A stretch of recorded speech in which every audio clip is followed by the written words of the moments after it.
À l'heure de Métro News sur Télémétropole, bonsoir à toutes et à tous, bienvenue dans notre première édition de la semaine. En titre, reprise des vols internationaux ce lundi à l'aéroport international Toussaint Louverture. Comme annoncé, la compagnie haïtienne Sunrise Airways a repris ses activités. Une délégation kenyane est arrivée ce lundi à Port-au-Prince. Ce groupe, composé d'une 50aine d'hommes, est dirigé par les commandants de la mission. Ils sont arrivés dans le cadre des préparatifs en vue du déploiement de 200 policiers kenyans cette semaine. Également en titre, la représentante américaine Sean Shaw-Koski et les co-présidents du caucus Haïti, Sheila Cherfilus-McCormick et Yvette Clark, ont présenté le 17 mai dernier une résolution visant à créer le plan d'investissement L'Ouverture. Ce plan vise à reconstruire Haïti sur une période de 10 ans avec un budget de 50 milliards de dollars.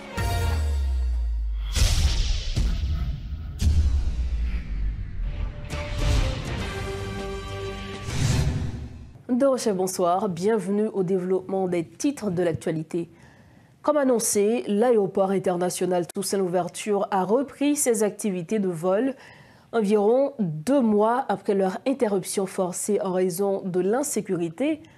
Après la reprise des vols cargo la semaine dernière, la compagnie Sunrise Airways a effectué un vol transportant plus d'une centaine de passagers vers les États-Unis. Suivez ce reportage de Rodolphe Fierluy. Sunrise est de retour à l'aéroport international Toussaint Louverture. En plus d'autres vols, cette compagnie reliera Port-au-Prince à Miami et dispose de 3 vols par semaine, lundi, mercredi et samedi, ce qui fait la joie des voyageurs. Ça, c'est important. Bon, nous sommes contents parce que nous passons un peu de péripéties avant que nous ayons une chance pour nous déplacer. Nous voyons Jacksonville. Plus d'une centaine de citoyens ont répondu à l'appel ce lundi 20 mai, que ce soit pour des voyages d'affaires ou dans le cadre du programme Biden. Nous allons 4 mois là. Non, le programme Biden. Oui, nous confirmons depuis le 1er avril. Nous avons une chance là parce que normalement au Cap Plateau, c'est un trajet qui est tellement difficile pour nous parce que nous avons une chance pour nous aller avec la famille nous, par rapport avec les moyens économiques nous. Mais normalement, bon Dieu fait grâce, il fait que les portes sont ouvertes, nous sommes très contents et nous sommes contents que tout le monde passe bien, pas de difficulté. Des interrogés n'ont pas caché leur position par rapport à la reprise des vols. Satisfaction, au sentiment de regret, frère. Il n'y a plus de regret pour le pays, pour colon associé avec colon blanc, mettez-moi en otage dans le propre pays, frère. Au sentiment de regret, au sentiment de frustration, parce qu'à l'âge, frère, quand je suis allé, je suis supposé que je suis un rivage, je suis pas supposé pour aller à Freddy encore pour aller faire Freddy Finazom. Un sentiment de regret quand même. Je ne suis pas fier du tout. Le pays me fait 2 mois fermé pour qui ça? Parce que l'équipe Colombien planifié ça pour moi. Et ça, ils planifié pour moi. Mais pas de sentiment dans la bagarre là parce que si on dit que c'est insécurité qui fait pas descendre. Vaut mieux mettre sécurité pour tout le monde qui vient dans le pays ou bien pour tout le monde qui a voyagé. Mais on va pas prendre monde ça là pour faire un premier cob, ou prendre encore un deuxième cob, ou prendre encore 20 fonds troisième cob, ça veut dire c'est l'argent qu'a fait. Des valises, des véhicules qui font des va-et-vient, des Haïtiens comme des étrangers, tout a été mis en place pour favoriser la réouverture.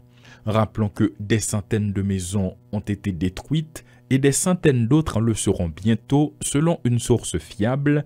C'est l'une des conditions qui a été posée pour la reprise des vols et qui a été suivie des faits. Et voilà, amis téléspectateurs, les vols ont finalement repris à l'aéroport international Toussaint Louverture. C'est un soulagement pour de nombreux interrogés qui n'ont pas caché leur satisfaction parce que selon leurs propos, ils estiment que se rendre au Cap Haïtien afin de pouvoir trouver un vol normal, donc c'était très risqué parfois en bus. Normalement, c'est très risqué par rapport au contexte d'insécurité. Et aujourd'hui, c'est terminé ce trajet. Les vols ont repris, particulièrement Sunrise. La presse a été invitée afin d'être témoin de cet événement. Il y a eu un dispositif de sécurité qui a été mis en place en vue d'assurer la sécurité des gens qui ont des vols. Aujourd'hui, on a remarqué la présence des forces armées d'Haïti, la présence de plusieurs unités spécialisées de la police nationale. Donc ce qui est sûr, c'est que les vols ont repris. Aujourd'hui, c'est Sunrise et d'autres compagnies auront la possibilité d'effectuer des vols au cours de la semaine. Rappelons que ce matin, un autre avion militaire a été remarqué sur le tarmac de l'aéroport international Toussaint Louverture. Paul Léel et Rodolphe Pierre-Louis pour Télémétropole. Dans l'intervalle, la direction de l'autorité aéroportuaire nationale demande aux propriétaires d'avions privés stationnés à l'aérogare Guy Malary d'entrer en contact avec l'administration de l'institution avant 8 jours dans le cadre du renforcement des mesures de sécurité de la zone. Dans le cas contraire, la direction de l'AAN annonce qu'elle sera obligée de procéder au déplacement de ces avions. Autre dossier en ce qui a trait à la mission multinationale de soutien à la sécurité en Haïti. Une cinquantaine de Kenyans sont arrivés à Port-au-Prince, tandis que le président du Kenya, William Ruto, attendu à Washington le 23 mai, a fait une escale à Atlanta ce 20 mai, selon une déclaration du département d'État américain. Les livraisons de matériel par les avions américains à la police nationale d'Haïti se poursuivent à un rythme soutenu. Ce lundi 20 mai, un nouvel aéronef a acheminé une cargaison d'équipements supplémentaires aux forces de l'ordre, renforçant ainsi leur capacité opérationnelle. Cette livraison fait suite à l'arrivée samedi dernier de véhicules blindés destinés à améliorer la sécurité et l'efficacité des interventions de la PNH. Ces envois préparent l'arrivée de la mission internationale et soutiennent les autorités policières dans la lutte contre les gangs armés. Toujours dans ce chapitre, le lieutenant Emmanuel Paul des FADH plaide en faveur d'une réforme du secteur de la sécurité en Haïti. Selon lui, dans la situation actuelle, les autorités doivent envoyer un signal clair dans ce domaine. Invité ce lundi à la rubrique Le Point de Métropole, il a estimé nécessaire d'effectuer une réflexion stratégique afin d'organiser l'armée d'Haïti en tenant compte notamment des particularités géographiques du pays. Écoutons le lieutenant Emmanuel Paul. Que l'élite politique doit faire appel à lui, c'est la patience stratégique. Gombaga nous remet dit, et qui c'est vrai, c'est que le peuple haïtien est un peuple résilient. Donc justement, c'est une qualité, mais c'est une qualité qu'on a gaspillée.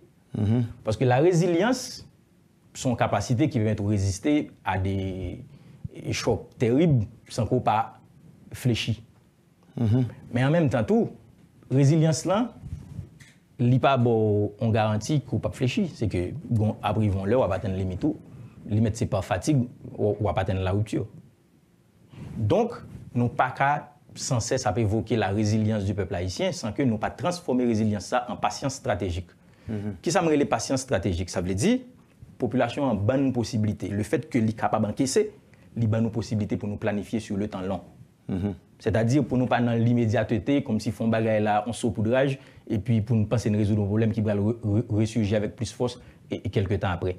Donc le fait que le peuple là, ou dans situation d'incertitude, mais il y a quelque chose qui se planifie avec froideur, avec et méthode, et que vous dites tout, à l'horizon de 5, de 10 ans, de 15 ans, même si long, même si entre-temps, il y a des gens qui mourent, même si entre-temps, il y a des gens qui ont crasé, mais au bout du compte, nous avons résolu le problème. Première chose, c'est que la réflexion stratégique, l'idée est primordiale. Parce que, je dis à même. Justement, parce que pour qui ça? C'est stratégie qui est opérationnelle. Ça veut dire que je ne suis pas capable de stratégie, et puis il y a des hommes sur le terrain, ça a fait. Qui est objectif? Parce que justement, l'objectif, c'est là où fin définir l'objectif. Voilà mes objectifs. À court, à moyen et à long terme. Donc, fin établir l'objectif. Maintenant, quelle est la stratégie pour atteindre ces objectifs? Donc, on définit la stratégie. Et puis, maintenant, quelles sont les mesures opérationnelles qui j'aime implémenter stratégie sur le terrain? Je dis, qui ça t'a bon, c'est sont des problèmes que je pense qu'il y a fait. Mais essayer d'aller le plus que possible pour ne pas arrêter dans la suffisance. C'est-à-dire, bon, OK, et moi qu'on est, etc. Donc, il faut nous aller en petit crasse pilage pour nous comprendre la situation. Parce que là, il y a des aspects sociologiques, anthropologiques, qui mandaient pour nous sonder de manière plus profonde. L'autre bagarre encore pour nous signaler, c'est que dans la décision pour prendre, il faut nous aller vers une réforme du secteur de la sécurité en Haïti. En général? Bon, oui, parce que je dis, et nous parlons des armes, nous parlons des moyens logistiques, mais il faut aussi parler des hommes. Et quand je dis les hommes, c'est que, premièrement, les hommes en quantité, mais aussi les hommes en qualité. Parce qu'il faut nous dire combien, il faut nous design force de sécurité nous, par rapport à problème qu'on fait face. L'urgence, c'est quoi? C'est que, premier bagage, je pense qu'il faut nous, pendant la réflexion stratégique là, à fait, et c'est ça que je me dis qu'il faut gagner des objectifs à court, moyen et à long terme, c'est que moi je pense gagner un signal qui vous baille au niveau des décideurs. C'est-à-dire, me dire un signal, ça veut dire que, OK, c'est à eux-mêmes qui décident, parce que c'est eux-mêmes qui gagnent, c'est dans pied au soulier. Pas qu'à dire, mais ça peut le faire, loin de là. Donc c'est eux par rapport à la situation qui dit, OK, voilà la situation, et voilà qui ça nous a fait immédiatement, qui pour créer qui pour créer les premières conditions, et puis qu'on a pour être capable de gagner le temps. Ça, c'est l'objectif à court terme. Justement pour avancer, c'est-à-dire qu'il faut que bon bagage qui fait. Autre point de l'actualité, de nombreuses activités ont été organisées par les membres du Conseil présidentiel à l'occasion de la célébration du 221e anniversaire de la création du drapeau haïtien.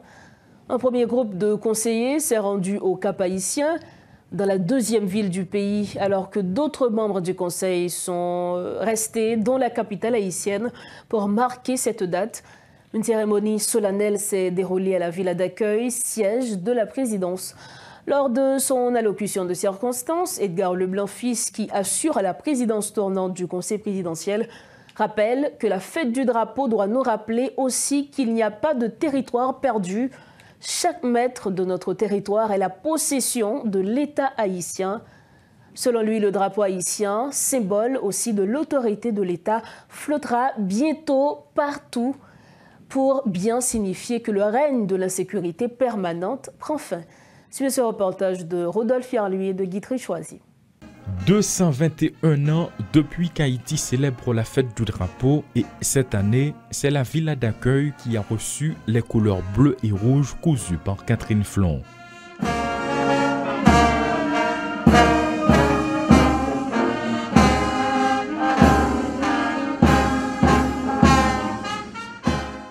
Sous les tentes se sont installés le gouvernement sortant, le conseil de transition, les représentants des corps diplomatiques, les directeurs généraux, le recteur de l'Université d'État d'Haïti, entre autres. L'occasion pour le président du conseil, Edgar Leblanc-Fils, de rappeler ce que cette fête implique.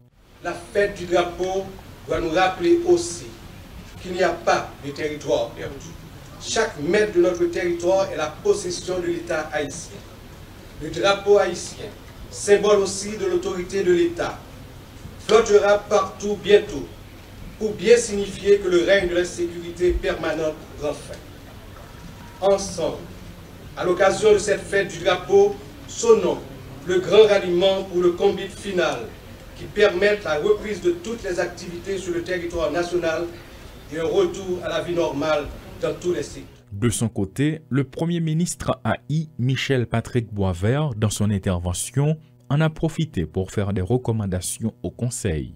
Le temps n'est plus uniquement aux récriminations et à la recherche des âmes à expier, mais doit être porté de préférence et principalement vers la recherche d'actions idoines susceptibles de réorienter le pays et le piloter vers des objectifs sains de changement réel. Prononcé en créole, le recteur de l'Université d'État d'Haïti, Fritz Deshommes, n'a pas manqué l'occasion d'évoquer les nombreux actes dont sont victimes les universités dans ce contexte d'insécurité. Souffrance universitaire à lui-même qui subit yon dividal zak, agression, pillage, incendie et occupation dans plusieurs facultés. Nous avons souffert, mais nous pas bail les gains. L'édile de Tabar a mis l'accent lors de son intervention sur l'urgence qu'il y a de prendre des mesures afin de remonter la pente. Il y a urgence. Nous sommes en quête, ça fait longtemps, de ce sursaut national pour faire le compte de notre destin de peuple et conclure que nous avons fait fausse route. C'est l'occasion de nous redirectionner et de nous réorienter. À côté des prises de parole officielles, la cérémonie de la fête du drapeau a été célébrée conjointement avec celle de l'université. Tous les membres du gouvernement démissionnaire y ont pris part et s'est déroulé dans une ambiance de convivialité.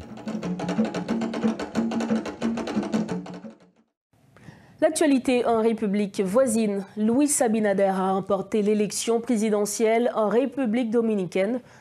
Le président sortant a obtenu 59,24% des suffrages contre 26,9% pour l'ancien président Leonel Fernandez, selon les résultats partiels annoncés par la Junta Centrale Électorale. Abel Martinez, candidat du Parti de la Libération dominicaine, qui n'a recueilli que 10,63% des voix, a félicité le vainqueur par téléphone.